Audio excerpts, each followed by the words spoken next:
Guys, I'm coming here as your writer, Auntie. Byler's the only ending that makes sense. There are plenty of videos out there, and I want you to watch those. I will try and put some in the link to some of them in here. I don't know how that works on TikTok. I know on the YT that's easy to do, and if it's easy to do here, I'll do it there. But most of the ones I've found are on the YT. That's why I think it might not work, but I'll try and find those people on TikTok and link their videos. There are plenty of great theories out there. The latest one I've heard is that the audience has been vecna'd. That's why it was a Black Christmas, because Mike seems to be vecna'd. You see Mike getting coffee a couple times in Volume 1. He's spaced out, just like everyone else that got vecna'd. When he's in the hospital with Nancy, and she's talking to him for like a minute, and he's not paying any attention, like he doesn't hear her. People saying that he's not reacting, but actually they keep seeing him the camera keeps going to him in the coming out scene, and he does react. It's just that one thing I've noticed about Finn on rewatching is he's incredibly good at micro expressions. He's so good at like the tiniest flicker in his jaw or his eyes, and he's also good at like several expressions kind of cascading through his face. I compared it to like those chasing Christmas lights, that it just chases across the side of a house. His face is like that house.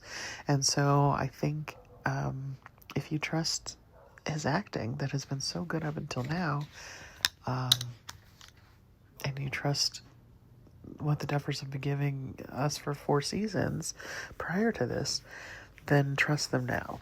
I know that's super hard, but I really like the idea that we've been vecna'd, and Vecna is even breaking the fourth wall, which is rarely done. Watch the end of episode 7. He's looking at the audience. That's not done very often. And when it is, it's for effect. So he's talking to us, not just the children. And that's exactly when that's done. So there's also the fact that Medvald's or whatever that he mentions getting malted milkshakes. That's a really great theory because, first of all, Joyce works at Melvald's, and we know now that it's more of a convenience store.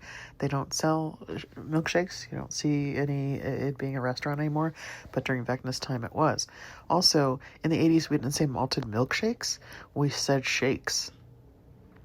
Maybe occasionally malts, but even by the 80s, you didn't even hear about malts that much. Most places just sold shakes.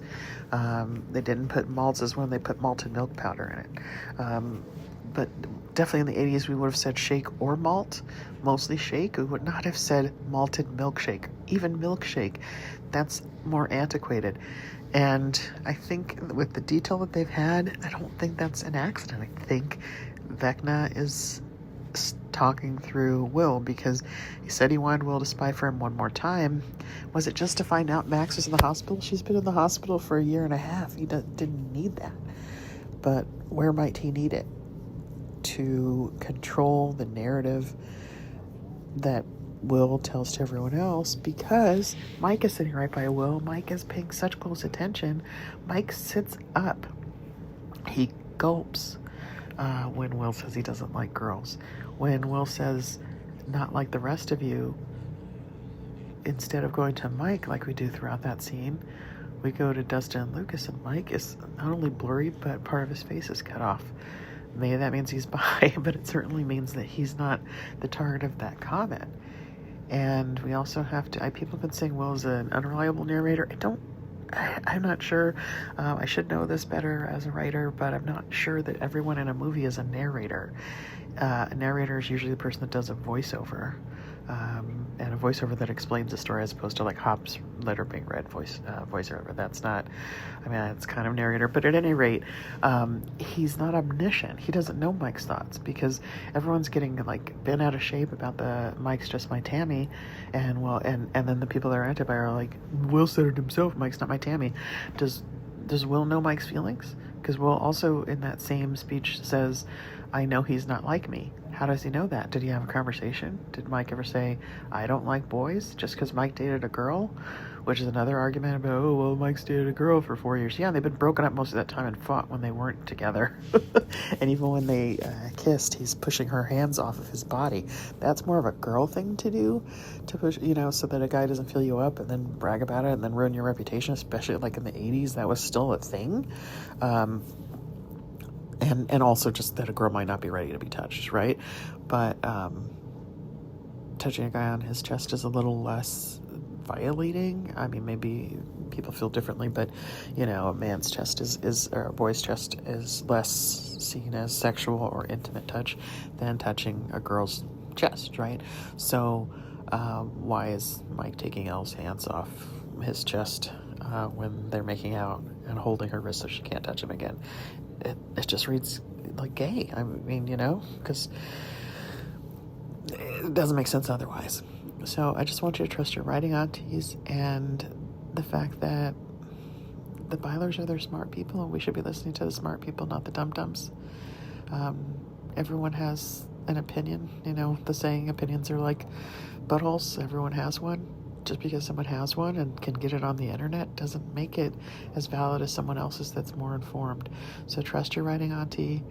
Look at the text, look at the subtext, look at what the series has set up for a decade. Look at what they're telling you visually and where that doesn't match with what they're saying verbally. When you're cutting to Mike and, Will says he's not like him, and it doesn't cut to Mike like in all the other things that Will says, but when Will says he's gay, it cuts to Mike, and Mike sits up and pays attention. That's a trope. Literally, that's an expression, sitting up and paying attention, and that's what Mike does.